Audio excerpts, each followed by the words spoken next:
The Chicago Cubs are projected to have the highest payroll in the NL Central and projected to have the highest win totals according to Vegas.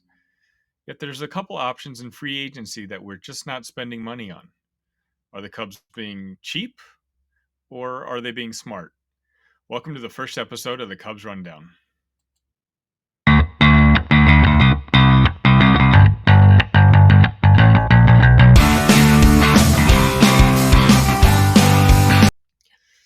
Once again, welcome to the first ever episode of the Cubs Rundown. Do me a favor, give me a like, give me a comment, give me a subscription, whatever it is. Just show me somebody's watching this. My goal here is if I get one little interaction every single day, that'll be motivation enough to post another piece of content for the next day.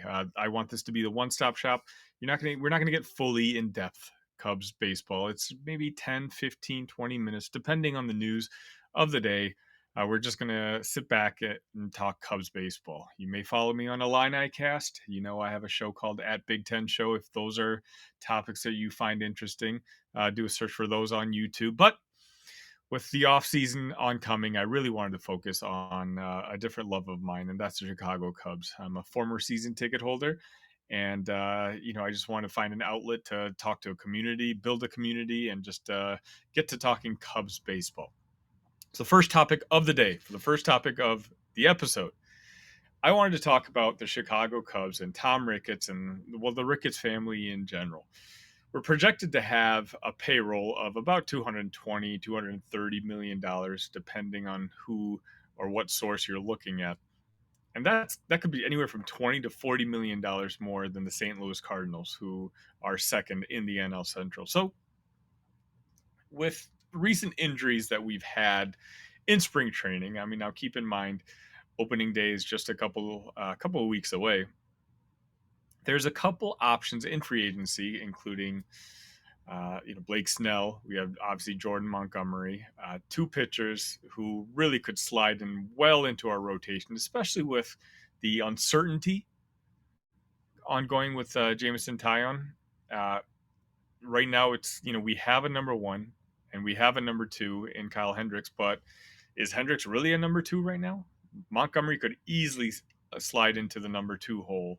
I'm not going to really talk about Blake Snell because Blake Snell, I think, regardless, even in the rosiest picture when it comes to our payroll, he's kind of out there, not someone that's going to be achievable financially for us. But a guy like Jordan Montgomery, he is. J.D. Davis was just released by the Giants, another guy who right now we're going to go with Christopher Morel at third base. And I'm a big Morel guy, and I'm super excited that he's going to be given a chance to play every single day. And I'm really excited to see what kind of offensive numbers he throws out there. But he's already been struggling a little bit when it comes to the defensive side of the ball, in particular in spring training. Is he the guy? I'm not sure. Is J.D. Davis a good stopgap, a guy to have in backup just in case that Morel can't hold it out in the hot corner? That's a question to discuss. But the Cubs have basically decided, according to a article today by Sadav Sharma or Sadev, sorry if I got that wrong, where it seems like the Cubs organization is going to be content to not touch that luxury tax mark. Now,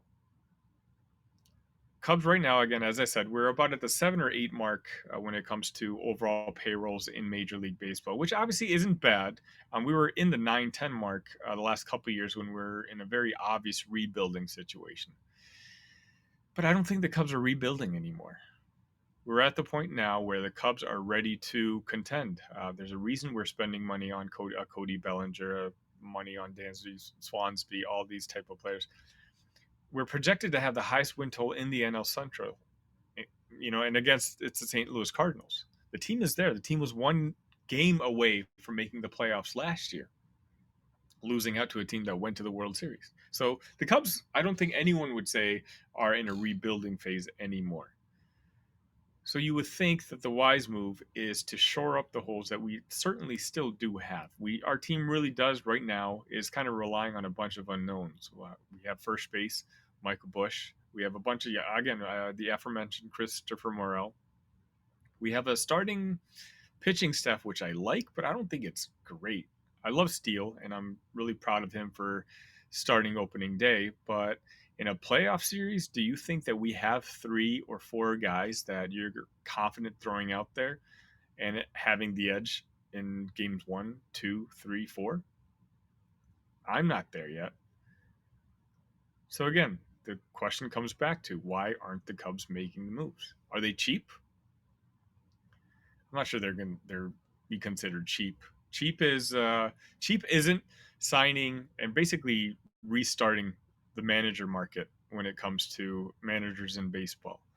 The Cubs gave Craig Counsell, I believe, 8 million, if not 8 million plus this year, which was a couple million more than any manager in baseball's essentially ever been paid. They found a guy who they think fits the type of role that they want in a leader in the dugout, and they went after him. And they basically paid a guy. Keep in mind, Counsell was in Milwaukee, a homegrown guy.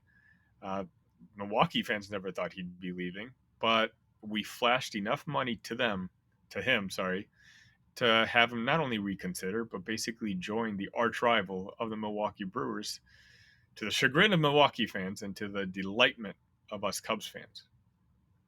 Now, does a cheap team do that? No, they don't. I think, and so by that definition, I don't call the Cubs cheap. I just think the Cubs aren't, at least the Ricketts family, aren't in the tier where it's just stupid money that we're going to be spending. We're not going to be outspending the Mets, nor the Dodgers or Angels or even the Padres, who basically went over budget the last couple of years and are now basically shedding salary to try to balance those books.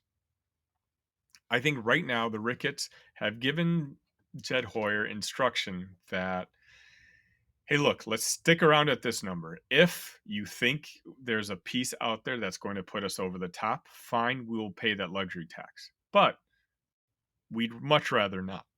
And for me, in my opinion, from what I've seen of Hoyer, from the words that he's been saying, I think what he wants to do is kind of just play this out and see how the season goes, see if some of the young guys that we have in our pitching rotation step up, see if Morel ultimately can handle third base, see what kind of production we can get out of Michael Bush in at first.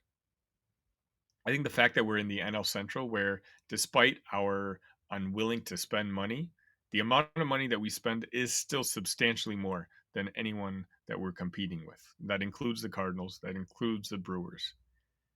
And so by that, I don't think Ricketts and our organization's necessarily afraid that another team is going to run away with the division this year.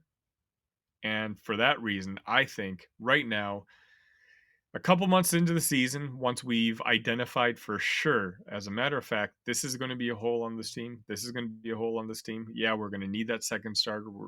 That's when I think the Ricketts will give Jed the thumbs up to go ahead and grab a talent. We'll pay for him at that point because it's going to be painfully obvious that this Cubs team, which again, in my opinion, the organizational mindset is ready to contend, needs it. And Jed needs to be careful. You know, he can go after a JD Davis right now and spend a couple $1 million on him. But what if Morel handles third base just fine? You know, what if his bat far outweighs the weaknesses that come with his glove? Then that's a couple $1 million that we're spending on Davis that we don't necessarily need to. And we're paying extra tax money on top of that. So I actually kind of somewhat understand the hesitation there. Me personally, I still make the move on Montgomery. I think that's going to be a hole that we have regardless. But again, Jed waited out Scott Boras on Cody Bellinger, and I think Jed got a complete steal in that 3-year, $80 million contract that he signed Cody for. So in my opinion, maybe that's exactly what he's doing again. He's being as patient as possible. And it's tough because the Cubs fan base isn't necessarily known as being super patient, especially after what's happened since 2016. But I mean, Jed, in my opinion, he did win the offseason. Yeah, we didn't get some of the guys that we wanted, but you know, between Shoko and Cody, we got some not just good free agent signings. There were good value signings. And because of that, I'm giving him the benefit of the doubt. I'm trying not to be a corporate guy. We'll see. We'll see what our payroll looks like halfway through the season. Once again, when the season has started, and we kind of see what the gaping holes are on this team. That's when I think we can ultimately decide whether this Cubs organization is just being cheap or they're actually being pretty smart. Once again, thank you so much for joining me for the first episode of Cubs Rundown. Please like and subscribe if you don't mind. You can find us at Cubs Rundown on both on Twitter and here on YouTube. Obviously, share this with your friends who like Cubs content. Please, again, for a brand new channel. Again, if you're watching this, you might just very well be my first viewer. It means the world. It takes time to research and figure out what we're going to talk about, and it takes a lot of gall just to get on camera and to talk about it. So thank you again. Uh, Hopefully, if I can get a couple interactions, I'll produce another video tonight for upload tomorrow. And regardless, I will see you tomorrow. Go Cubs, go.